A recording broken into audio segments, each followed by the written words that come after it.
que yo soy el doctor Alejandro Mereta, trabajo en el Instituto Cardiovascular de Buenos Aires.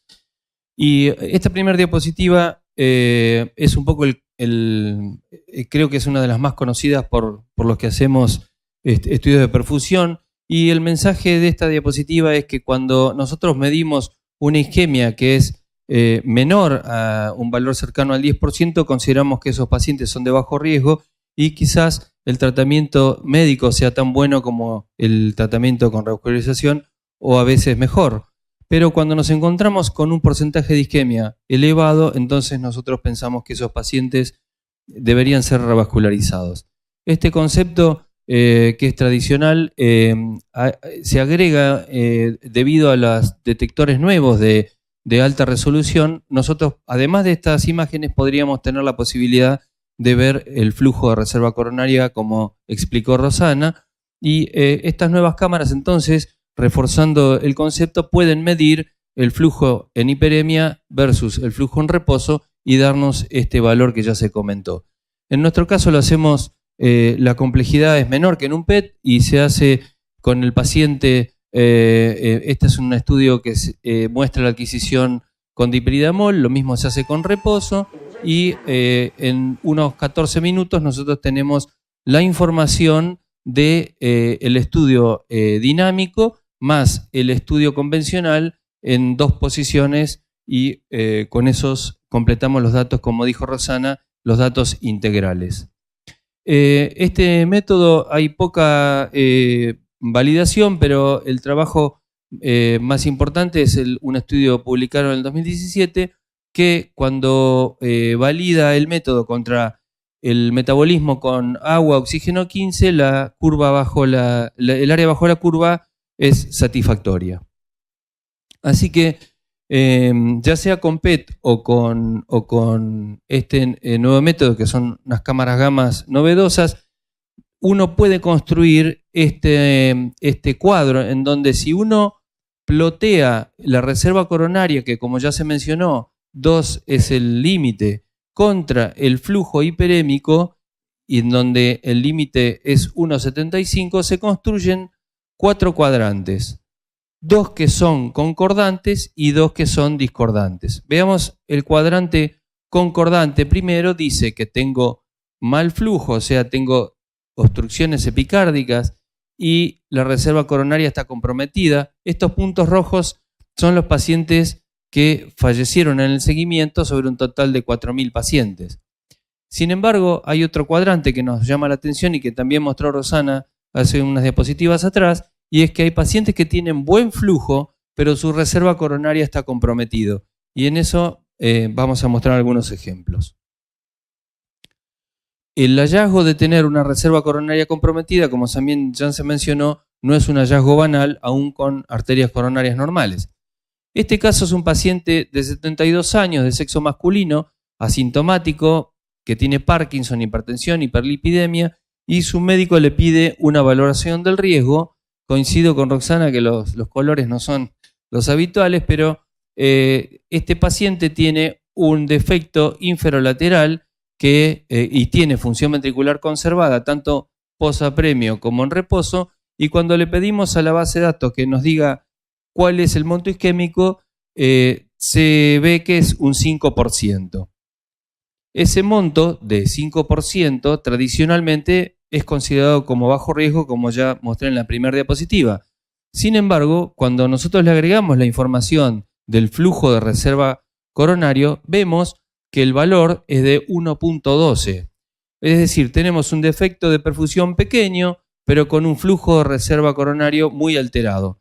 Entonces, recordando que los valores deberían ser mayores de 2, en este caso a este paciente, que como ya mencioné es de bajo riesgo, nosotros con este valor de flujo de reserva coronaria podemos discriminar en una gráfica. En este caso se muestra que un defecto pequeño, entre el 1 y el 9%, en este caso 5, cuando tiene un valor de reserva coronario en el tertilo más bajo, tiene una probabilidad de mortalidad muy elevada. Es decir, que con estos con estos datos nosotros podemos reestratificar a la enfermedad coronaria crónica estable y podemos ofrecer un avance mayor sobre los pacientes que tienen poca isquemia y alto riesgo. Entonces, considerando que nosotros teníamos un flujo de reserva coronario muy bajo, le pedimos una coronariografía que era coherente con lo que nos avisaba el flujo de reserva, que estaba muy comprometido. Este paciente fue derivado a cirugía.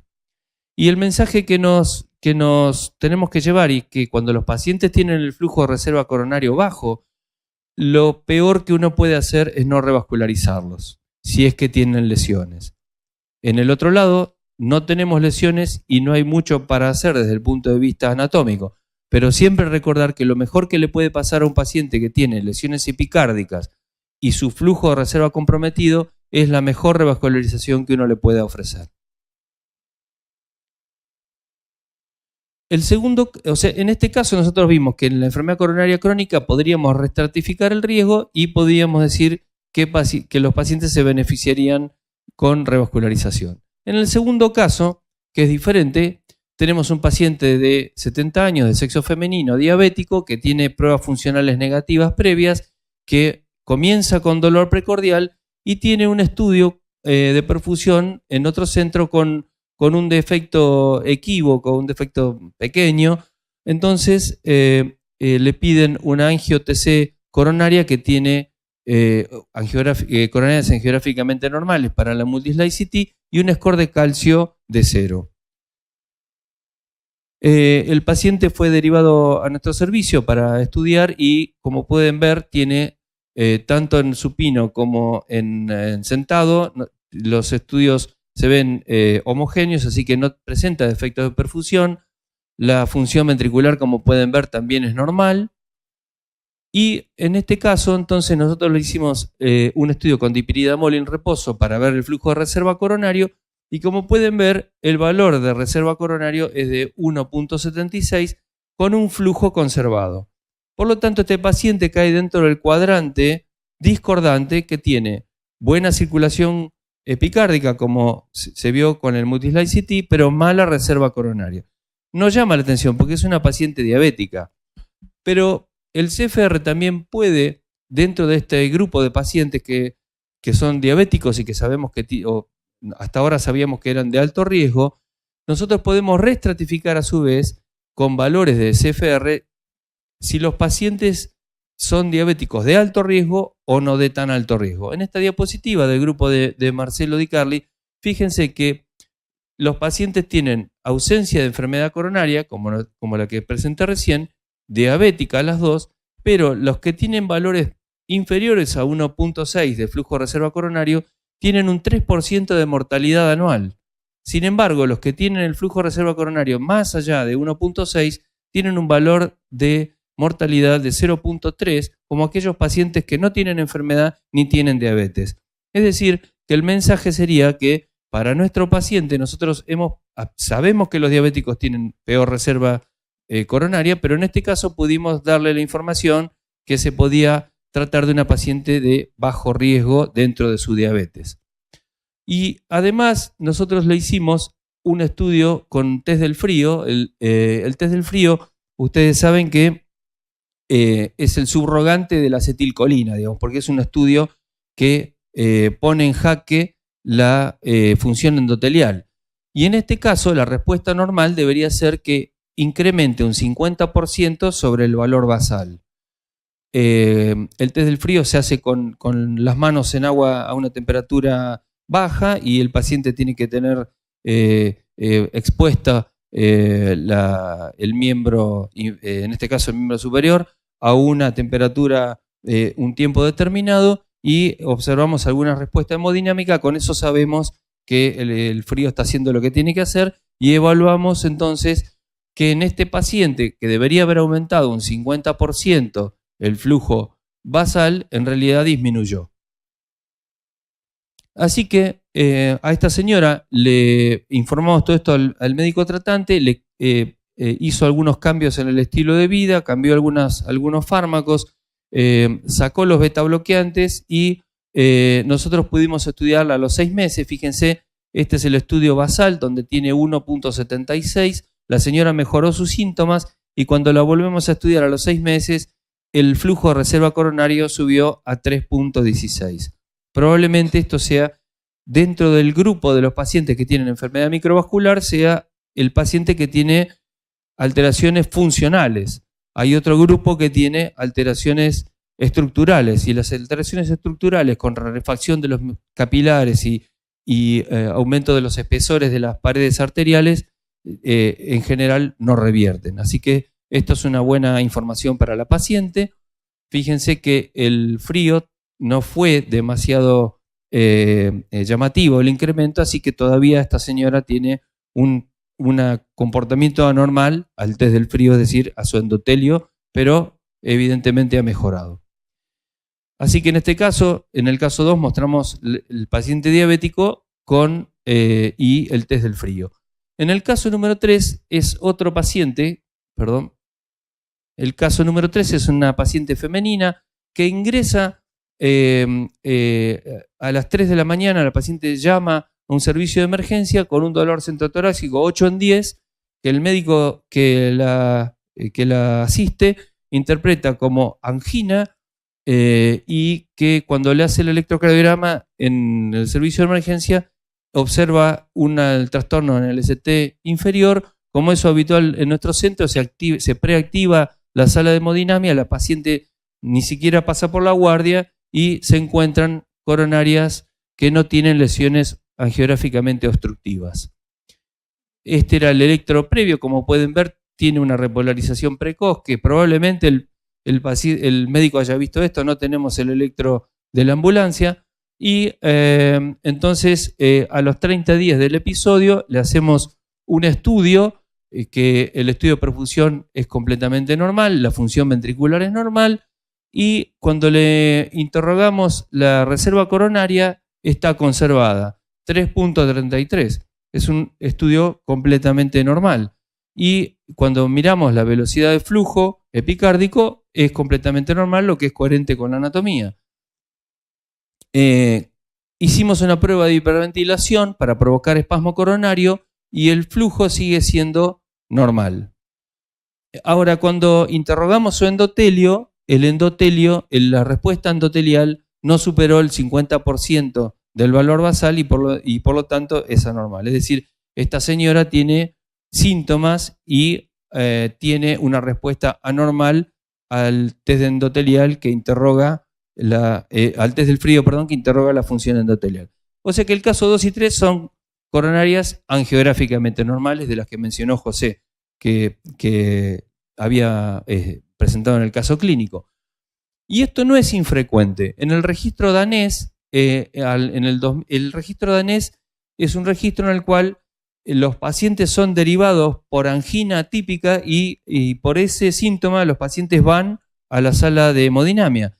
Se encontraron un 33% de pacientes de sexo masculino con coronarias normales y un 65% de mujeres con coronarias normales. Y la ausencia de estenosis obstructiva se asoció paradójicamente a un mayor riesgo de muerte o infarto. No es un hallazgo banal. Fíjense que los pacientes tienen un hazard ratio mayor de 1.5, a pesar de que tienen coronarias angiográficamente normales, y que es lo que hace muchos años nos habían enseñado a nosotros, que las coronarias normales eran de buen pronóstico. Hoy sabemos que no es así. En un reciente trabajo presentado en el TCT, que se llama CORMIC-A, también se menciona que juntando los estudios que se hacen en Estados Unidos y en Europa, unas 4 millones de coronariografías electivas, se encuentran unos 2 millones, es decir, un 50% de coronarias normales. Y esos pedidos eran por angina. Fíjense que en la publicación reciente de Juan Carlos Kasky, él también menciona que en un registro en Estados Unidos, el 60% de 4.000 pacientes que presentaban angina estable y fueron derivados a hemodinamia, también presentaban coronarias normales. ¿Y cómo se presentan estos pacientes? Un tercio aproximadamente con un síndrome coronario agudo, como el caso 3 que presenté yo, y un 60% como angina crónica con ausencia de estenosis epicárdica significativa. Para terminar, entonces, ¿cómo estamos nosotros estudiando a los pacientes? Hacemos un test de dipiridomol y reposo, miramos la reserva coronaria. Si la reserva coronaria está conservada, entonces el paciente no tiene un pronóstico anormal y caerá dentro de algo que después podemos discutir, que se llama nocicepción u otros síntomas que puedan provocar dolor precordial. En cambio, cuando tiene un flujo reserva coronario anormal, sabemos que se trata de una angina microvascular. ¿Y cómo hacemos el siguiente paso? El siguiente paso le hacemos el test del frío y nos fijamos que si el paciente tiene un delta mayor del 50%, entonces teniendo el flujo de reserva coronario normal y teniendo un delta de mayor del 50%, entonces pensamos que será un problema nociceptivo o algún otro cuadro. En cambio, si tiene un delta menor del 50%, estamos seguros que esta angina microvascular probablemente sea provocada por una disfunción endotelial. Entonces, ¿cómo utilizamos el flujo de reserva coronario en la clínica? Y eso lo podemos discutir ahora. Si el flujo coronario es normal, si el flujo de reserva coronaria es normal, probablemente encontremos una coronariografía sin alto riesgo y el paciente tiene buen pronóstico. Si no tiene el flujo de reserva coronario normal, entonces deberíamos abordar si el paciente tiene o no tiene lesiones, porque si tiene lesiones, estos pacientes y no regularizan son los pacientes que peor pronóstico tienen. Entonces, para terminar, unos conceptos del doctor Marcelo Di Carli, que dice que la angiografía coronaria invasiva es el gold estándar para el diagnóstico de enfermedad coronaria obstructiva, pero tiene una capacidad limitada para resolver la aterosclerosis difusa y las arteriolas de la circulación distal.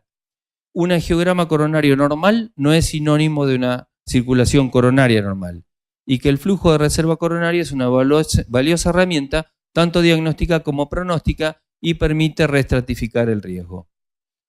La mente que se abre a una nueva idea jamás volverá a su tamaño original. Muchas gracias.